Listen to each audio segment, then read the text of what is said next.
인간관계, 왜 어떤 만남은 힘이 되고 어떤 만남은 독이 될까 혹시 이런 경험 있으신가요? 누군가와 커피를 마시며 1시간 남짓 대화를 나누었을 뿐인데 자리에서 일어나는 순간 온몸의 기운이 완전히 빠져나가는 느낌. 마치 누군가 내 몸의 배터리를 꺼내서 짓밟아버린 듯한 극심한 피로감 말입니다. 이상한 점은 대화 중에 특별히 기분 나쁜 일은 없었다는 겁니다. 언쟁도 갈등도 없이 평범한 대화가 오갔을 뿐인데 왜인지 모르게 영혼까지 소진된 듯한 기분이 드는 경험. 반면 우리 삶에는 정반대의 사람들도 존재합니다. 몇 시간을 깊게 이야기해도 전혀 피곤하지 않고 오히려 헤어질 때면 새로운 에너지와 영감으로 가득 차오르는 사람들. 이전보다 더 활기차고 생생한 기운을 느끼게 해주는 그런 귀한 인연들 말이죠. 마치 그들이 우리를 고갈시키는 대신 우주의 거대한 에너지원에 연결해준 것만 같습니다. 도대체 무엇이 이토록 엄청난 차이를 만드는 걸까요? 왜 어떤 사람은 우리의 에너지를 충전시켜주고 어떤 사람은 앗아가기만 하는 걸까요? 이 질문은 역사상 가장 위대한 심리학자 중 한 명인 칼 융의 마음을 사로잡았던 주제였습니다. 스위스의 정신과 의사이자 분석심리학의 창시자인 칼 융은 수십 년에 걸쳐 인간 정신에 숨겨진 역동성을 탐구했습니다. 그 중에서도 특히 사람과 사람 사이의 상호작용 속에서 에너지가 어떻게 신비롭게 흘러가는지에 대해 깊이 연구했죠. 융은 이 현상을 단순히 성격 유형이나 사회적 기술의 문제로 보지 않았습니다. 그는 훨씬 더 깊은 차원의 무언가가 우리 내면에서 일어나고 있다고 믿었습니다. 바로 우리의 무의식과 인간관계를 형성하는 복잡한 심리적 힘에 그 뿌리가 있다는 것이었죠. 오늘 우리는 칼 융의 통찰을 통해 왜 어떤 사람들은 당신의 에너지를 고갈시키고 다른 사람들은 당신을 고양시키는지, 그리고 더 중요하게는 이 문제에 대해 우리가 무엇을 할 수 있는지 깊이 파고들어 보고자 합니다. 우리의 이야기가 당신의 마음에 평화와 지혜의 빛을 비추는 시간이 되기를 바랍니다. 만약 이 이야기가 당신에게 울림을 준다면 좋아요와 공유를 통해 이 따뜻한 지혜를 주변에 나눠주세요. 구독은 저희가 계속해서 좋은 콘텐츠를 만드는데 큰 힘이 됩니다. 여러분의 삶에 늘 풍요로운 에너지가 함께하기를 기원하며 이제 시작하겠습니다. 칼 융의 관점에서 에너지를 고갈시키는 사람들을 이해하기 위해서는 먼저 그가 리비도라고 불렀던 심리적 에너지의 개념을 알아야 합니다. 대부분의 사람들은 리비도라는 단어를 들으면 프로이트의 성적 에너지를 떠올립니다. 하지만 칼 융은 이 개념을 훨씬 더 광범위하게 확장했습니다. 융에게 리비도는 단순히 성적인 충동이 아니었습니다. 그것은 우리의 정신 전체의 생명을 불어넣는 근원적인 생명 에너지 그 자체였습니다. 우리의 생각, 감정, 창의력, 그리고 타인과의 관계의 연료를 공급하는 가장 기본적인 힘인 셈이죠. 융은 이 에너지가 마치 혈액이 우리 몸 구석구석을 흐르며 생명을 유지하는 것처럼 의식과 무의식 사이를 끊임없이 오가며 우리의 모든 정신활동에 동력을 제공한다고 보았습니다. 그리고 이 에너지의 흐름이 막히거나 고갈되거나 잘못된 방향으로 흐를 때 심리적인 문제가 발생한다고 설명했습니다. 융의 가장 심오한 통찰 중 하나는 모든 인간관계가 본질적으로 에너지 교환의 장이라는 것을 인식한 점입니다. 모든 만남과 대화 속에는 사람들 사이에 보이지 않는 심리적 에너지의 이동이 포함됩니다. 어떤 교환은 균형 잡히고 상호 이익이 되어 만남이 끝난 후 양쪽 모두 활력을 느낍니다. 하지만 다른 교환은 극심하게 불균형하여 한 사람은 재충전된 기분으로 떠나는 반면 다른 한 사람은 완전히 기력을 소진하게 됩니다. 잠시 여러분 자신의 관계들을 떠올려 보세요. 누구를 만나면 에너지가 솟아나나요?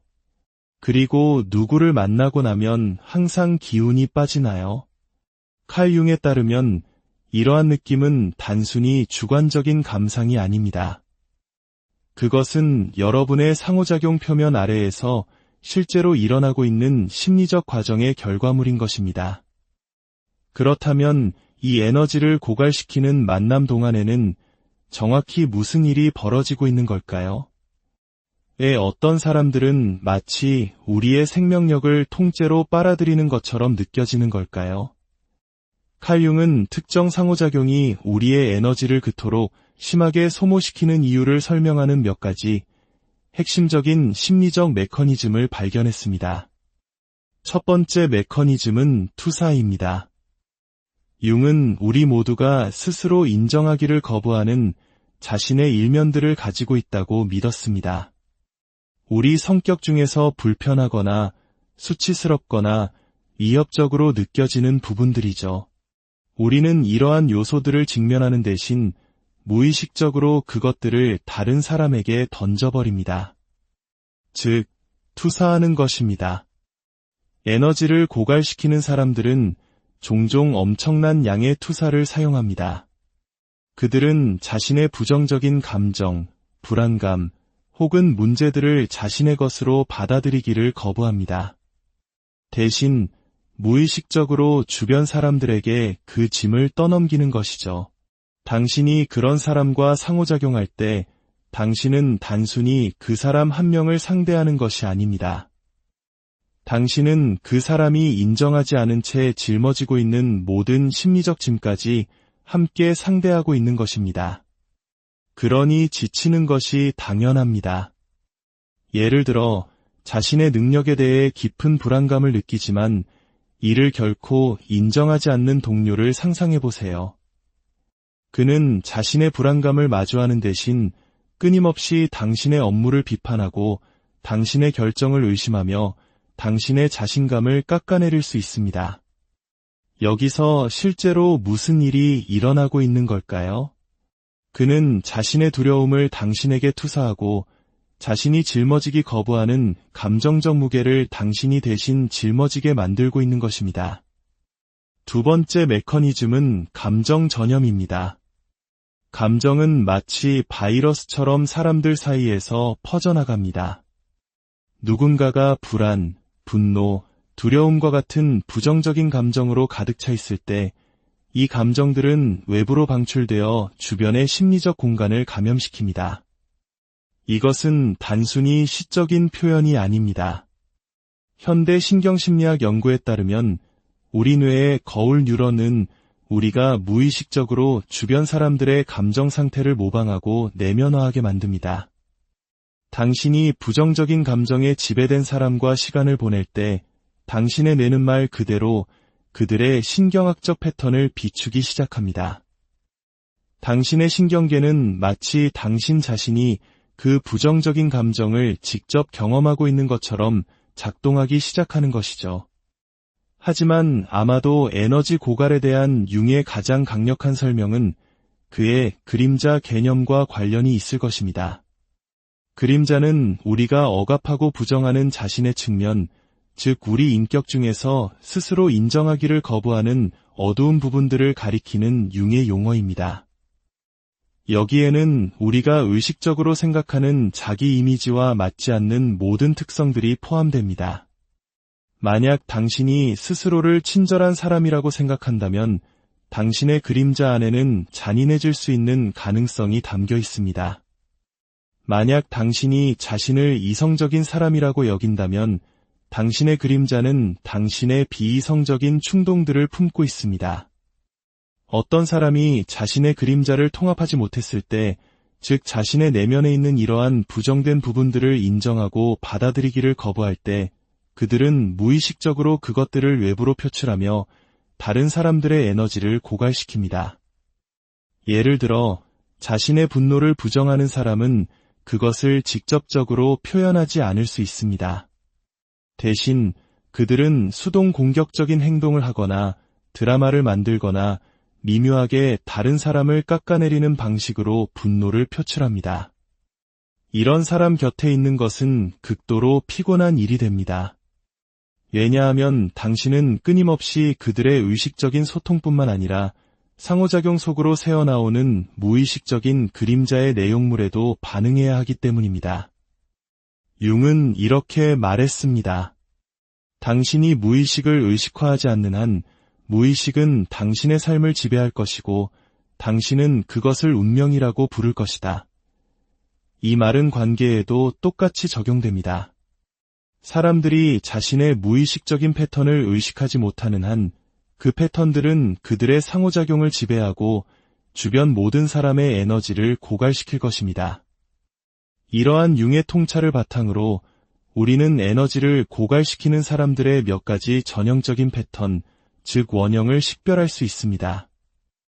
아마 여러분의 삶 속에서도 이런 인물들을 만나본 적이 있을 겁니다. 첫째는 희생자 유형입니다. 이 사람은 무력함을 자신의 정체성으로 삼습니다. 어떤 일도 자신의 잘못이나 책임이 아니라고 생각하죠. 그들은 끊임없이 자신의 문제에 대해 이야기하지만 해결책은 거부합니다. 변화보다는 동정을 구걸하는 데 더 익숙합니다. 희생자 유형은 당신을 끝없는 구조와 조장의 순환 속으로 끌어들여 에너지를 고갈시킵니다. 그들은 결코 자신의 삶에 대한 책임을 지려하지 않습니다.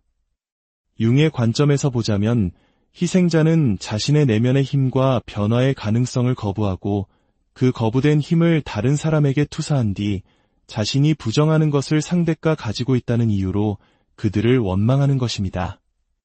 둘째는 나르시시스트 유형입니다.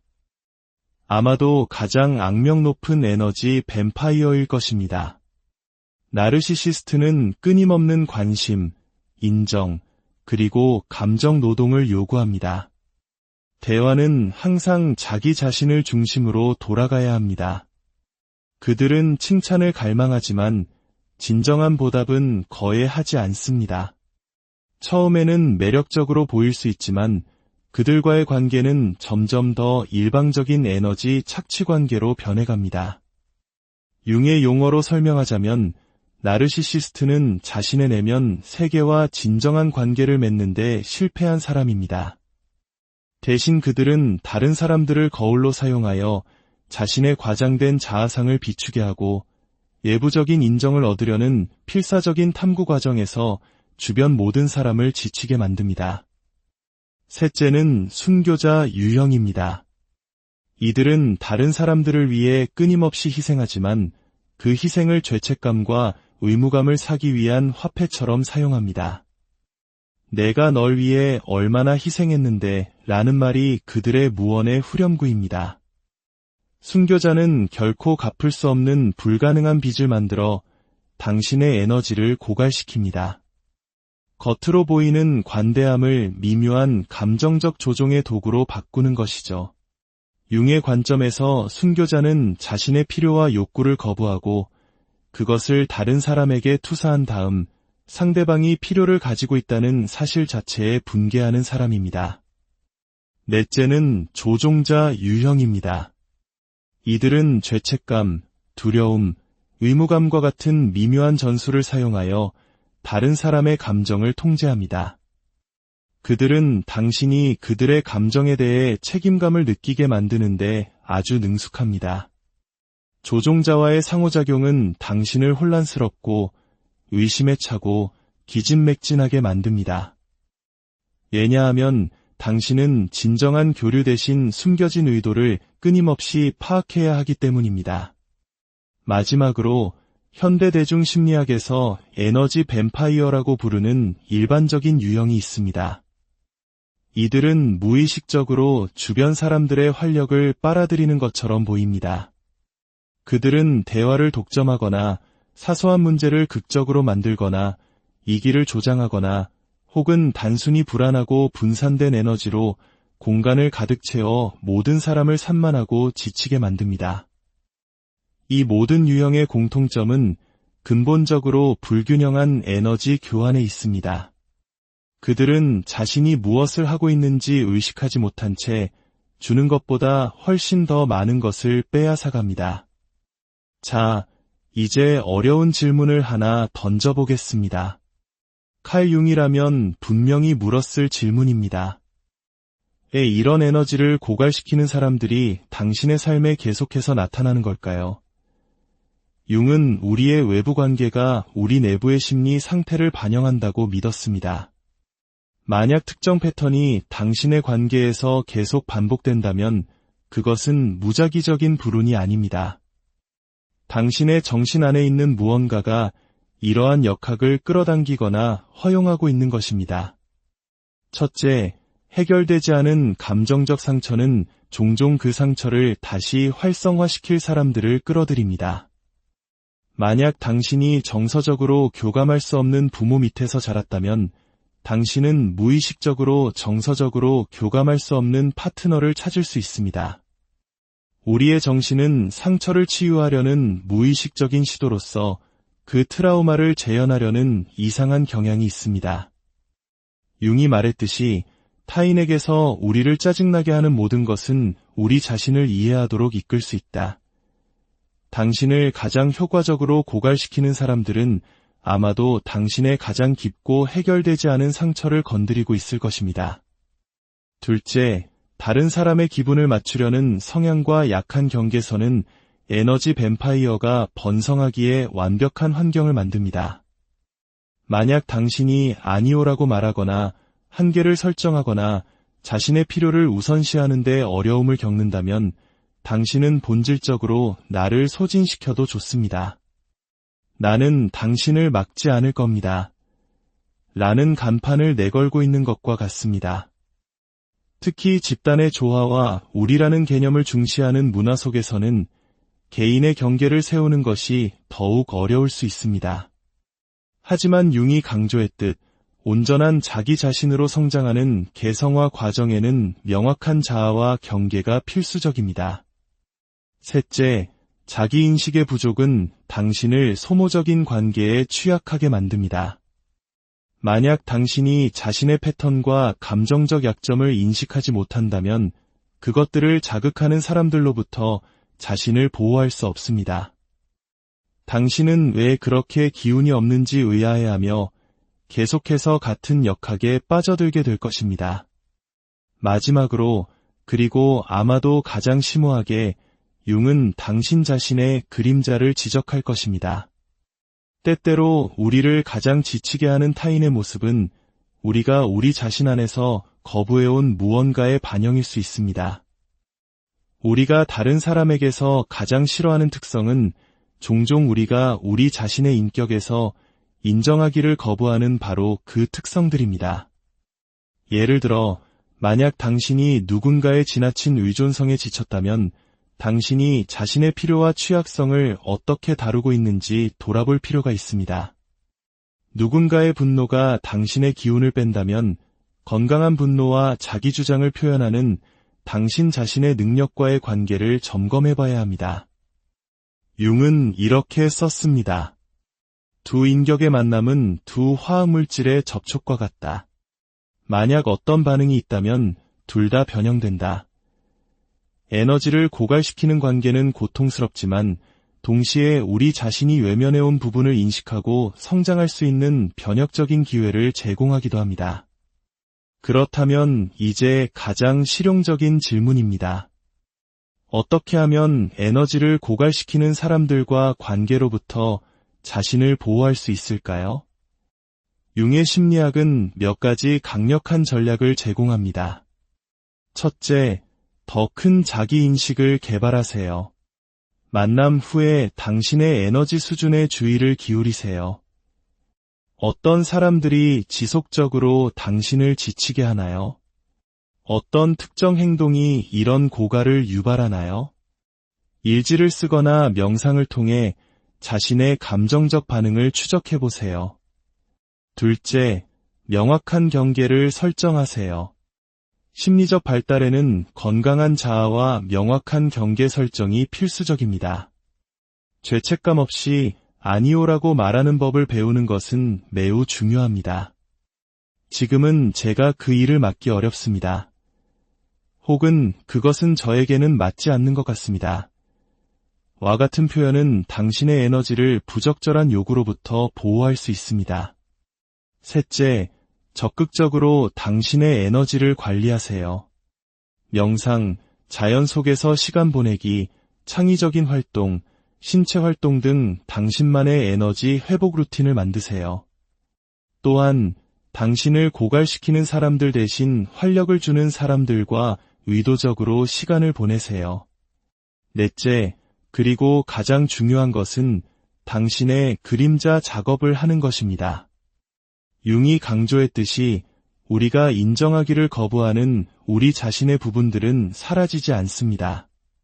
그것들은 무의식 속에서 작동하며 종종 우리가 피하고자 하는 바로 그 에너지 고갈 관계를 끌어들입니다. 그림자 작업은 당신이 자신 안에서 거부하는 특성들을 정직하게 바라보는 것을 포함합니다. 당신이 다른 사람에게서 가장 경멸하는 특성은 무엇인가요? 당신이 숨기려고 하는 자신의 모습은 무엇인가요? 이러한 부정된 부분들을 인정하고 통합함으로써 당신은 다른 사람들에게서 그것들을 마주했을 때 덜 반응하게 됩니다. 당신은 완벽함이 아닌 온전함을 향해 나아가게 됩니다. 당신 자신의 그림자와의 관계가 치유될수록 당신은 에너지 고갈에 덜 취약해질 것입니다. 오늘 우리가 탐구했듯이 관계에서의 에너지 고갈은 단지 주관적인 느낌이 아닙니다. 그것은 수십 년 전 칼 융이 밝혀낸 실제 심리적 과정, 즉 투사, 감정 전염, 그리고 그림자의 역동성을 반영합니다. 우리는 희생자, 나르시시스트, 순교자, 조종자와 같은 에너지 고갈의 원형들을 살펴보았고, 우리 내면의 상처와 약한 경계, 그리고 그림자가 어떻게 이러한 관계를 끌어들이는지 알아보았습니다. 가장 중요한 것은 우리 자신을 보호할 실질적인 전략들, 즉 자기인식, 경계 설정, 에너지 관리, 그리고 궁극적으로 심리적 온전함을 향한 여정인 그림자 작업에 대해 이야기했다는 점입니다. 기억하세요. 에너지 교환은 모든 관계에서 일어나지만 장기적으로는 비교적 균형을 이루어야 합니다. 누군가를 만난 후 지속적으로 기운이 빠진다고 느낀다면 당신의 몸과 마음이 당신에게 중요한 메시지를 보내고 있는 것입니다. 그 신호를 무시하지 마세요. 칼 융은 이렇게 말했습니다. 밖을 보는 자는 꿈을 꾸고 안을 보는 자는 깨어난다. 당신의 관계 속에 있는 무의식적인 역동성을 더 의식하게 됨으로써 당신은 그것들을 변화시킬 힘을 얻게 됩니다. 당신은 당신을 고갈시키는 대신 영양분을 주는 관계를 선택할 수 있습니다. 당신은 당신의 소중한 에너지를 보호하고 존중하며 그 가치를 아는 사람들과만 나눌 권리가 있습니다. 그것은 단지 당신의 권리일 뿐만 아니라 온전한 자기 자신이 되어가는 길 위에서의 책임이기도 합니다. 여러분의 하루하루가 서로를 일으켜 세우고 영양분을 주는 건강한 관계로